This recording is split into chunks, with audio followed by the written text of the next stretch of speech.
Olá, uma boa noite para você. Hoje o TVU Notícias mostra mais uma reportagem especial da série sobre empresas juniores da UFO. Você vai conhecer a Consultec, formada por alunos do curso de Engenharia Química da Universidade. Tem também as vagas de trabalho disponíveis em Uberlândia e ainda um movimento que antes fazia protestos nas ruas e agora ganhou as redes sociais, é o feminismo digital. Uma conversa com especialistas sobre um transtorno mental que atinge mais de 2 milhões de brasileiros, a esquizofrenia. Estas e outras informações agora no TVU Notícias.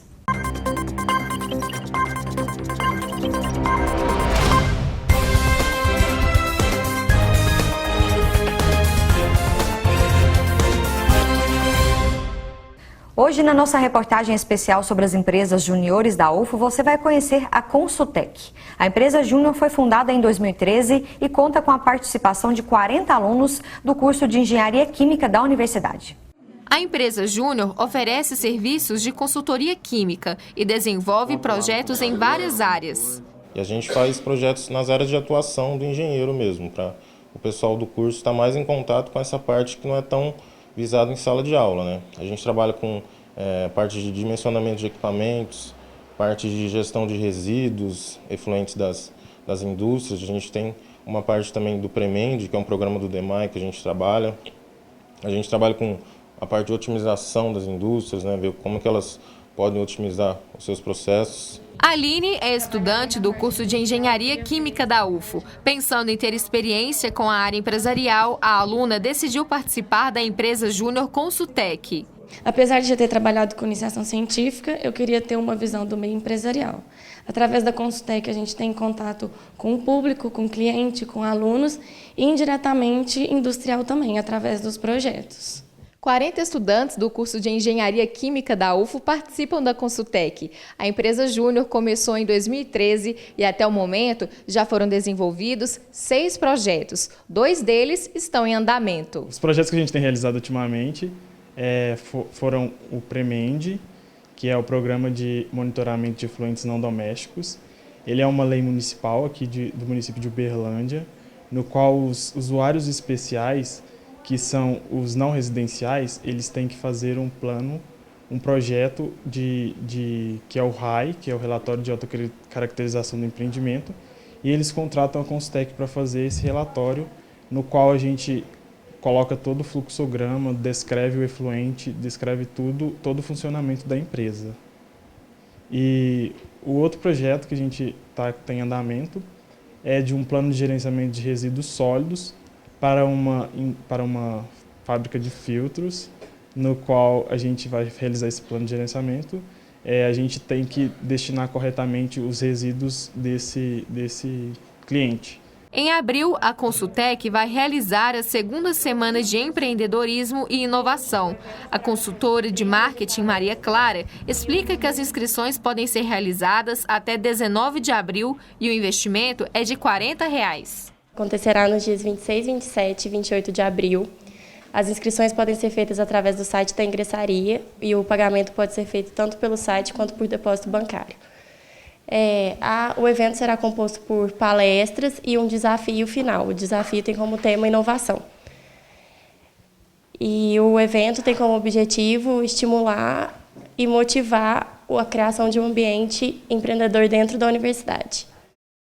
E agora o assunto é emprego. Para quem está em busca de uma oportunidade de trabalho, caneta e papel nas mãos, anote algumas vagas disponíveis em Uberlândia.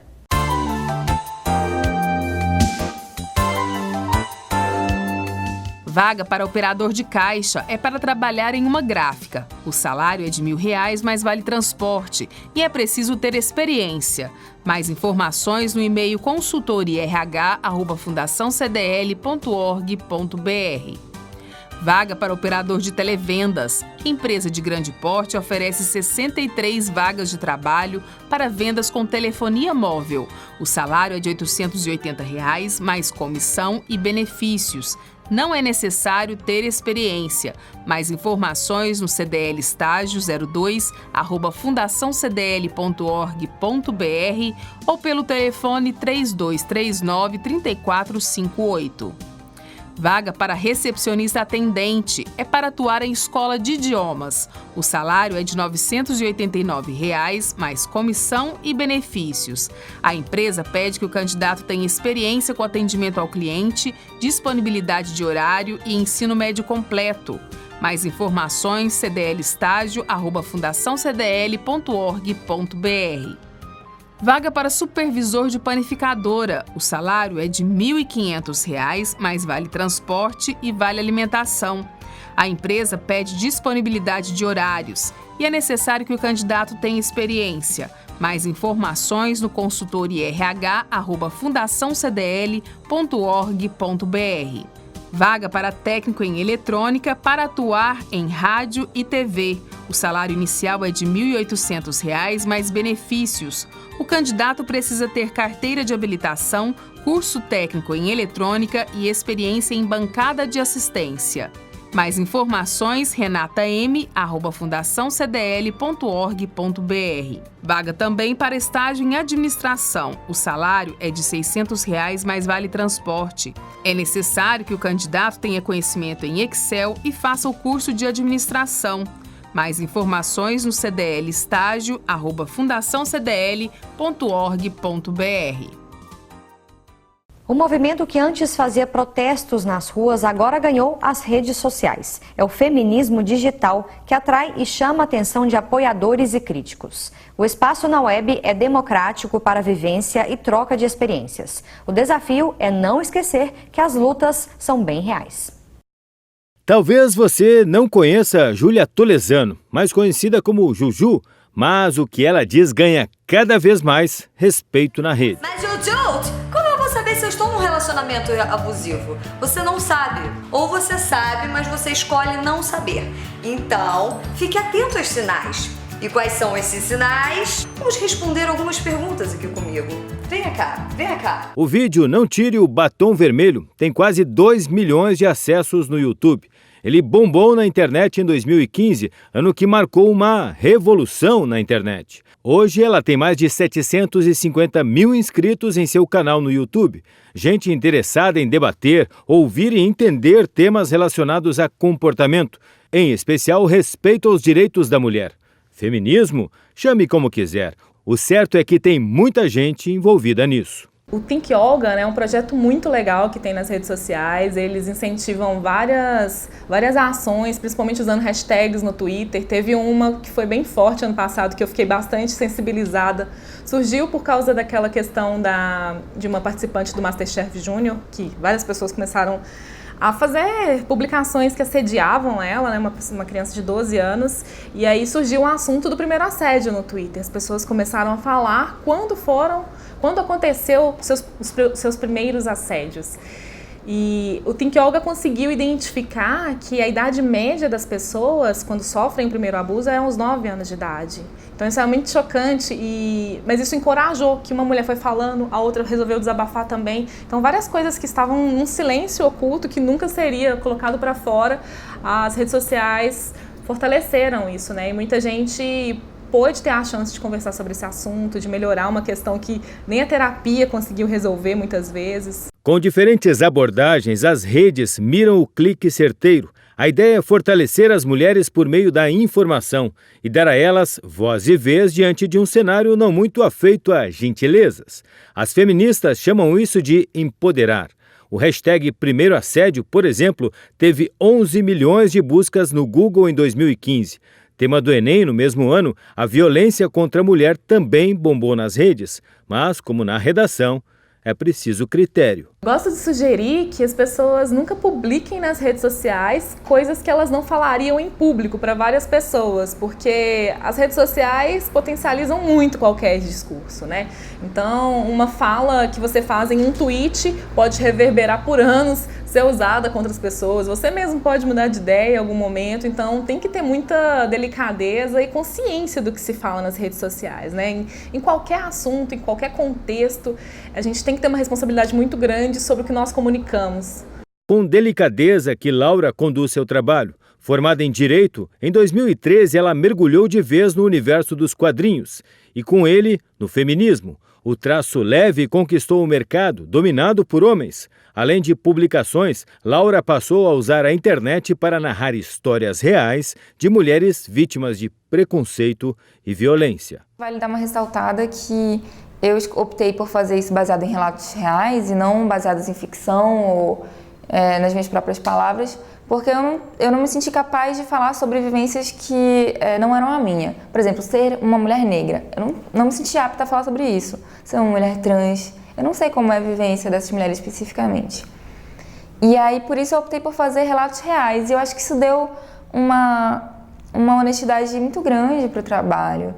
E isso acaba refletindo na opinião das pessoas. Tanto a pessoa que é retratada, que normalmente fica super feliz, porque ela vê que a série atinge muita gente, tem muita curtida, tem muito comentário, muita gente que se identifica, então a pessoa se sente acolhida ali por esse público também.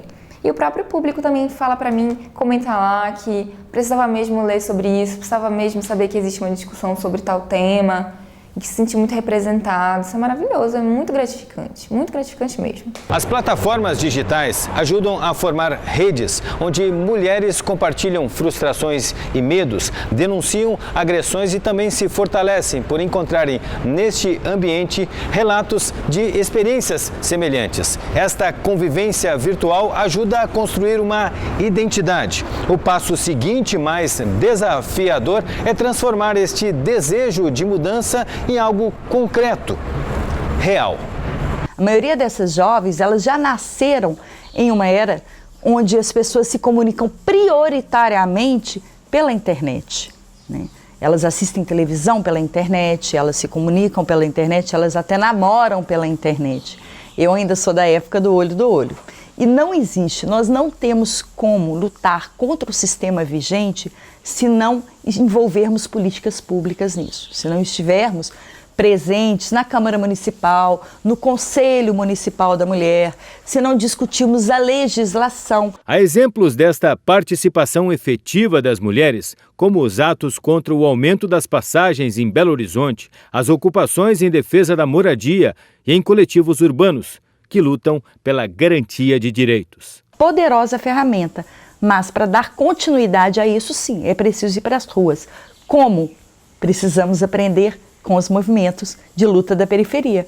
É com eles, que já têm esse histórico, que nós precisamos saber como tirar a discussão da internet e trazer para dentro das casas legislativas, para dentro das escolas, não somente da universidade, não somente quando a mulher fizer 18, 19 anos, mas por que não ter essa discussão no ensino médio, no ensino fundamental, por grupos formados e autogestionados pelas próprias participantes, e não que sejam grupos jogados pela escola ou por professores, né? Para que as meninas realmente se empoderem ao ponto de buscarem soluções para aquilo que as oprime. E agora vamos saber como fica o tempo amanhã, sexta-feira. Em Uberlândia, o sol predomina o dia todo e não deve chover. A mínima prevista é de 17 e a máxima de 31 graus. Confira a previsão para outras cidades da região.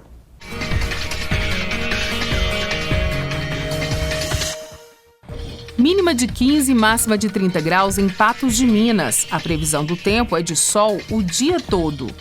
Sol forte entre algumas nuvens em Campina Verde. A mínima prevista é de 19 e a máxima não deve passar dos 33 graus. Em Patrocínio, a previsão também é de tempo quente e nada de chuva. A temperatura mínima é de 14 e a máxima é de 29 graus. Sexta-feira de sol forte em Ituiutaba. A temperatura varia entre 18 e 33 graus. E o TVU Notícias vai para um rápido intervalo e volta já já, não saia daí. Zika zero. O mosquito não é mais forte que o país inteiro. Tudo que acumula água é foco de mosquito. Então se liga na dica. Mantenha os tonéis e barris de água sempre tampados. Espalhe essa informação para sua família, colegas e para a comunidade do seu bairro. Contamos com a sua ajuda no combate ao Aedes aegypti e a todas as suas terríveis consequências. Zika zero. Denuncie os focos do mosquito no 136. Realização: Governo Federal, Ministério da Educação e Universidade Federal de Uberlândia. Apoio Cultural, Rádio e TV Universitária. Ela tem os olhos da mãe. ela tem o gênio do pai. Ela tem uma risada gostosa. Ela tem equilíbrio, mas nem tanto. Ela tem paixão por suco de uva. Ela tem a vida toda pela frente. Ou melhor, tinha. Todos os dias no Brasil, mais de 5 crianças morrem no trânsito. Dirija com consciência ou leve uma dor para o resto da vida. Parada, um pacto pela vida. Bate-papo sobre saúde agora aqui no TVU Notícias. A gente vai conversar sobre esquizofrenia com o psiquiatra Dr. José Sardella, que está aqui comigo no estúdio para explicar melhor para a gente. Boa noite, Dr. José Sardella. Boa noite, é um prazer estar aqui. Obrigado, viu, novamente pela presença aqui no TVU Notícias. É muito comum esquizofrenia na população brasileira, mundial? Mundial. Alguns dados variam, mas em torno de 1% da população mundial pode ter um transtorno psicótico. E a esquizofrenia é o transtorno psicótico mais comum nessa população. Então é muito comum. Então vamos definir o que é esquizofrenia. É um transtorno psicótico, como o senhor já falou? Sim, que se caracteriza por uma série de sintomas, que eu não vou falar todos aqui, mas um dos mais prominentes seriam as alucinações, como a gente havia conversado. E dentro das alucinações, uma das partes mais comprometidas é a alucinação auditiva, né? Ele escuta vozes, principalmente vozes de referência, de comando, de crítica, e em alguns casos a alucinação visual, ele chega até ver, né, pessoas e entra em contato com essas pessoas.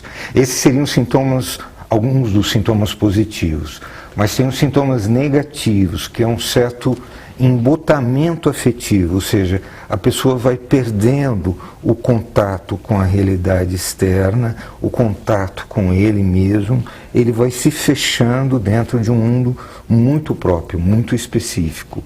E isso faz com que a dificuldade de entrar em contato com esse paciente se torne um pouco maior. Fica inacessível o paciente, né? Não é que ele fique inacessível, você tem que se adaptar à acessibilidade dele. Diferente. É diferente. Entendeu? Agora, doutor José Sardella, acho que uma dúvida muito comum e frequente são as causas da esquizofrenia, Sim. né? São desconhecidas ou você já tem um embasamento? Olha, fatores genéticos, o ambiente, até depressão, existe alguma relação? Existe uma série de causas que podem estar presentes. Existem sim fatores genéticos, existem fatores do perinatal, durante a gravidez, existem fatores após o parto, existem algumas possibilidades de doenças na primeira infância, existe a contribuição do social e principalmente do ambiente familiar.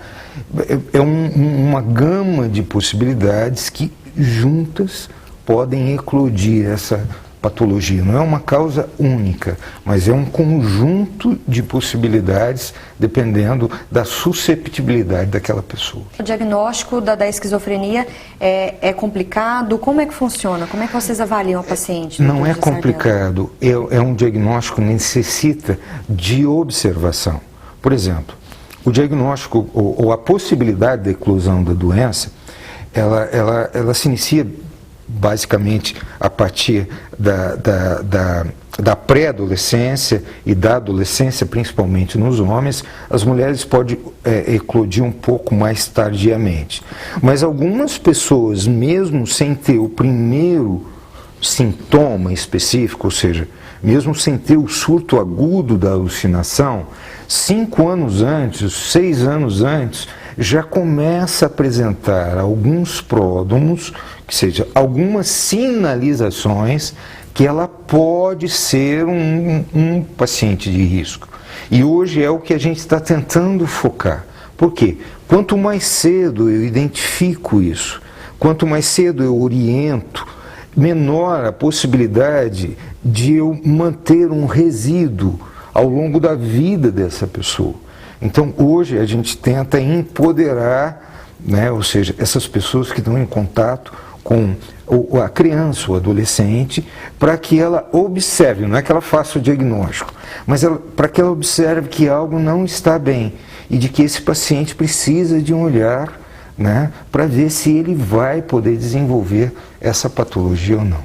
Então, dada aí a prevalência da esquizofrenia na sociedade, Sim, né, é preciso atenção, é preciso fazer um check-up na saúde mental, digamos, né? Eu preciso dizer que é preciso estar atento e é preciso também retirar alguns conceitos estereotipados, alguns estigmas, né, algumas fobias, principalmente quando se trata do diferente. Né? As pessoas não têm muita paciência com o diferente. E a vida é diversa. A beleza da vida é ser diversa. Né? Então nós temos que tirar essa questão do louco, do agressivo e dar esse olhar da saúde mental da pessoa.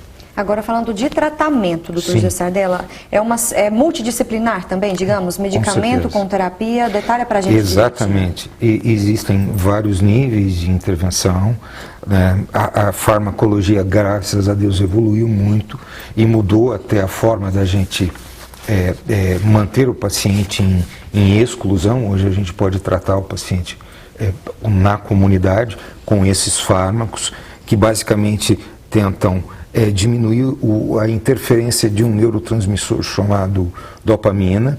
Existem fármacos orais, existem fármacos de depósito mensais, de 3 em 3 meses, existe uma série. Existe a psicoterapia, né, para que o paciente vá entendendo como interpretar essa nova forma de ver alguns conceitos em que ele se insere. Existem tratamentos com terapeutas ocupacionais.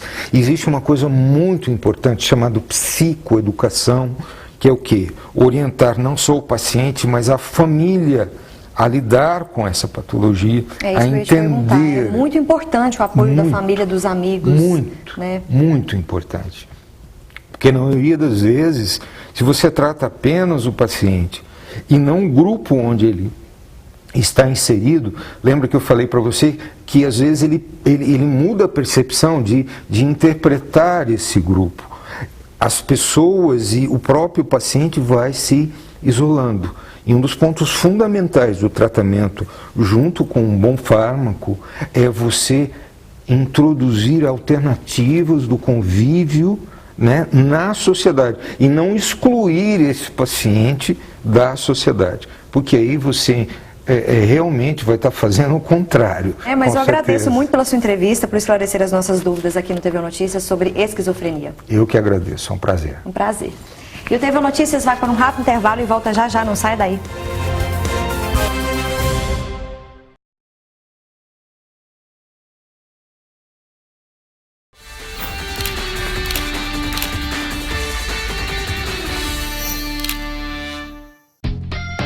Propor e ajustar modelos estatísticos visando a tomada de decisão e a definição de estratégia a serem seguidas. Estas, entre outras, são as tarefas do profissional de estatística. Com o mercado em expansão, o estatístico pode desempenhar funções em indústrias, empresas de tecnologia, hospitais e no mercado financeiro. Venha para a UFO, venha para a estatística. –